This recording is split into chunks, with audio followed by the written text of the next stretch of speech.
కలుగీత కార్మిక సంఘం అనేది మా అందరికి కూడా ఒక మాతృ సంస్థ.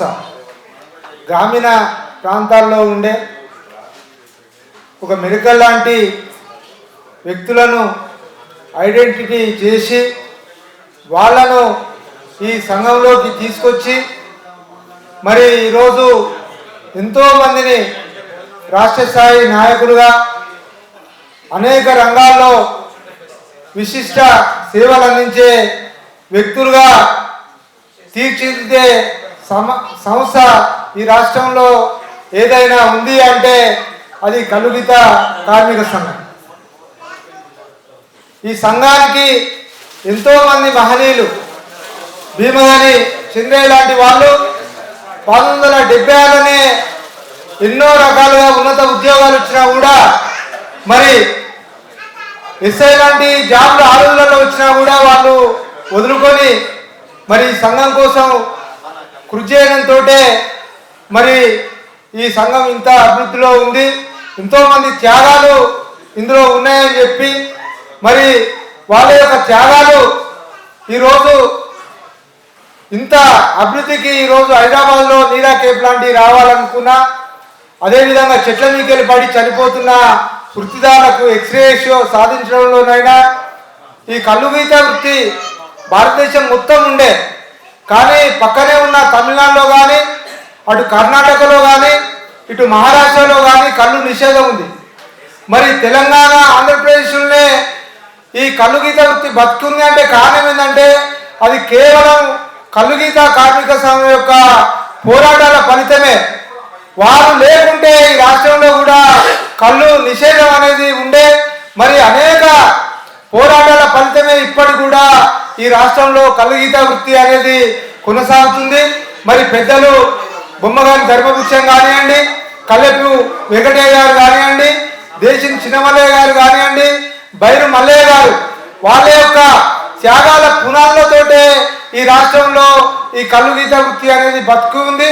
మరి ఇక్కడ నుండి ఈ వృత్తి ఇంకా కూడా ఆధునికత వైపు మరి కొత్తదనంగా ఈ వృత్తి ముందుకు పోవాల్సిన అవసరం ఉంది. దానికి ఈ 68వ వార్షికోత్సవాలు మరి పునాదిగా మారి మరి అన్ని సంఘాలను కలుపుకొని ఈరోజు కలుగీత కార్మిక సంఘం నాయకత్వము మీ యొక్క స్ఫూర్తితోటి మేము కూడా మీ అడుగుజాడలో నడవడానికి సిద్ధంగా ఉన్నాము. ఇప్పటి నుండి ఈ కొత్తదనంగా ఇప్పుడు రానున్న రోజులలో యువత కూడా ఈ వృత్తిలోకి రావడం లేదు. మరి ఇది కూడా ఒక ఐటీఐ కోర్సు లాగా అన్ని వర్గాల ప్రజలు కూడా ఇందులోకి రాబట్టాల్సిన అవసరం ఉంది. ఇది ఒక విద్యా కోర్సు లాగా తీర్చిదిద్దుకొని మరి ఈ వృత్తిని కాపాడుకోవాల్సిన అవసరం ఎంతైనా ఉందని తెలియజేస్తూ మరి ఈ అవకాశం ఇచ్చిన కలుగీత కార్మిక సంఘం నాయకత్వానికి ధన్యవాదాలు, కృతజ్ఞతలు.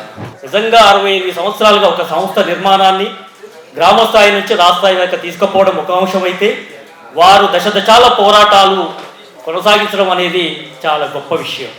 నిజంగా ఒక 2000 సంవత్సరాల చరిత్రలో ఈ కులాలు వృత్తులు వస్తున్న క్రమంలో 100 సంవత్సరాల పైగా ఉన్న గౌడ సంఘానికి 68 సంవత్సరాలు ఉన్న కలుగీత కార్మిక సంఘానికి తేడా ఏంటంటే, కులం ప్రాతిపదిక ఉద్యమం వస్తే ప్రతి అంశంలోని సామాజిక చైతన్యాన్ని, సామాజిక మార్పుని, ఆర్థిక అసమానతలను తీసుకుపోగలిగడంలో ముందంజలో ఉన్న కమ్యూనిస్టులు చేసిన పోరాటంలో కలుగీత సంఘం ఇవాళ కొనసాగుతుందానికి నిజంగా గొప్ప విషయం.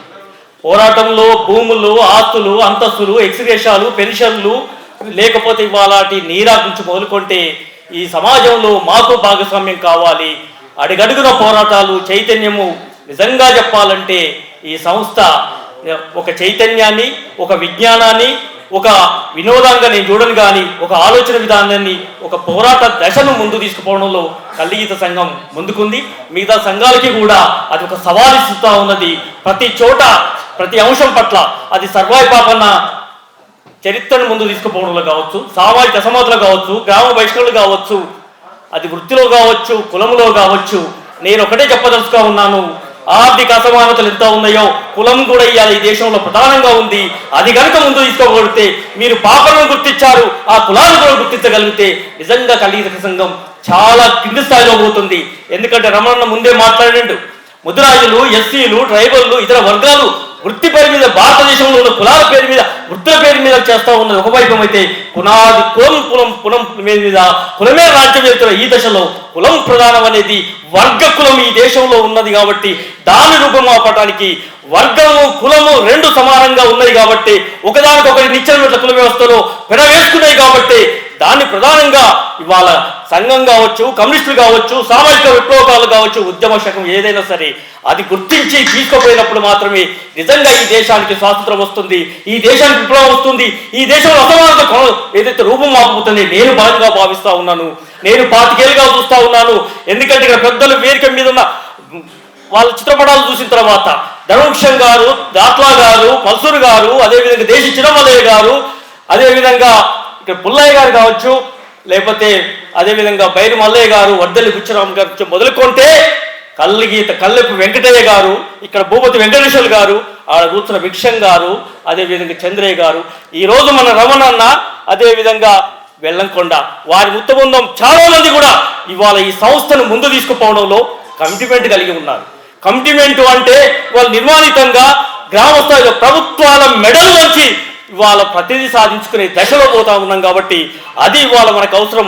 వారు ఈరోజు వచ్చిన మన జాతిలో పుట్టిన మన వృత్తుల్లో పుట్టిన కవులను కళాకారులను భిన్నంగా ఇవాళ సన్మానించుకోవడం కూడా గొప్ప కార్యక్రమం నిర్వహిస్తూ ఉన్నారు. ఎందుకంటే మన కవులు ఈ దేశంలో విప్లవం నుంచి కోలుకుంటే అన్ని పార్టీలో జెండాలు వేసుకొని భుజాలు వేసిన మన వాళ్ళు వేస్తున్నారో ఎస్సీలు గౌళ్ళే ఇవాళ మొత్తం చరిత్రను ముందు తీసుకుపోయిన దాంట్లో మన జాతి ప్రజలను తీసుకుపోవడంలో మన జాతిలో బిడ్డలు కూడా ఇతర పార్టీలకు పాటలు రాశారు, మాటలు రాశారు, చైతన్యం చేశారు. ఈ జాతి కోసం వాళ్ళ బుర్ర సతీష్ కావచ్చు, మా కోట మానుకోట కావచ్చు, వాళ్ళు ఈ జాతి బిడ్డలుగా ఈ వృత్తి నుంచి చెట్టెక్క నుంచి చనిపోయే వరకు సామాజిక మార్పు తీసుకోవడంలో రాసుకున్నందుకు మన పాటలు, మన చైతన్యము, మన సంస్కృతి వాళ్ళ కట్టగాని రవీంద్ర లాంటి ఆలోచనపరమైన విధానం రాసే వాళ్ళు వీళ్ళందరూ అవుతున్నారు. నీ చరిత్ర నువ్వు రాసుకోవాలి, నీ చరిత్ర నువ్వు మార్చుకోవడానికి ఎవడు మార్చడు అనేది ఇవాళ ఈ కార్యక్రమం ఈ కన్నంగా పెట్టినందుకు నిజంగా అభినందనలు చెప్పుకుంటూ రేపు చాలా ఇది ఉపన్యాసం కాకపోయినా ఒక విజ్ఞానమైన ఆలోచనమైన పోరాట దశలో మలుపు తిప్పుతుంది. ఇది నిజంగా వాళ్ళు ఇవాళ చెప్తా ఉన్నారు మా జాతి బిడ్డలు మమ్మల్ని గౌరవించుకున్నారు అని చెప్పేసి ఇది గొప్ప విషయం. ఇవాళ సర్వై పాపన్న పాట కావచ్చు, ఇందాక మాట్లాడిన మా ప్రసాదన కావచ్చు, నిజంగా చైతన్యం కలిగించేది. ఇవాళ ఇంత ప్రమాదమైన వృత్తి, లక్షల వేల మంది వృత్తిలో ఏ వృత్తిలో చనిపోయినని ప్రమాదమైన వృత్తి పాలకులకు అర్థం కావట్లేదు. కానీ అక్కడే మనం చనిపోతా ఉన్నాం కాబట్టి కానా టికానా వృత్తి సంపద సర్వం మన జాతికి మనం వాళ్ళ సంఘాలుగా ఐక్యంగా పోరాటం చేస్తున్నాం కాబట్టి ఆ పోరాటం ముందు పోవడానికి మా వంతుగా మీతో కలిసి భావసర్పితంగా పనిచేస్తామని చెప్తూ సెలవు తీసుకుంటూ ధన్యవాదాలు.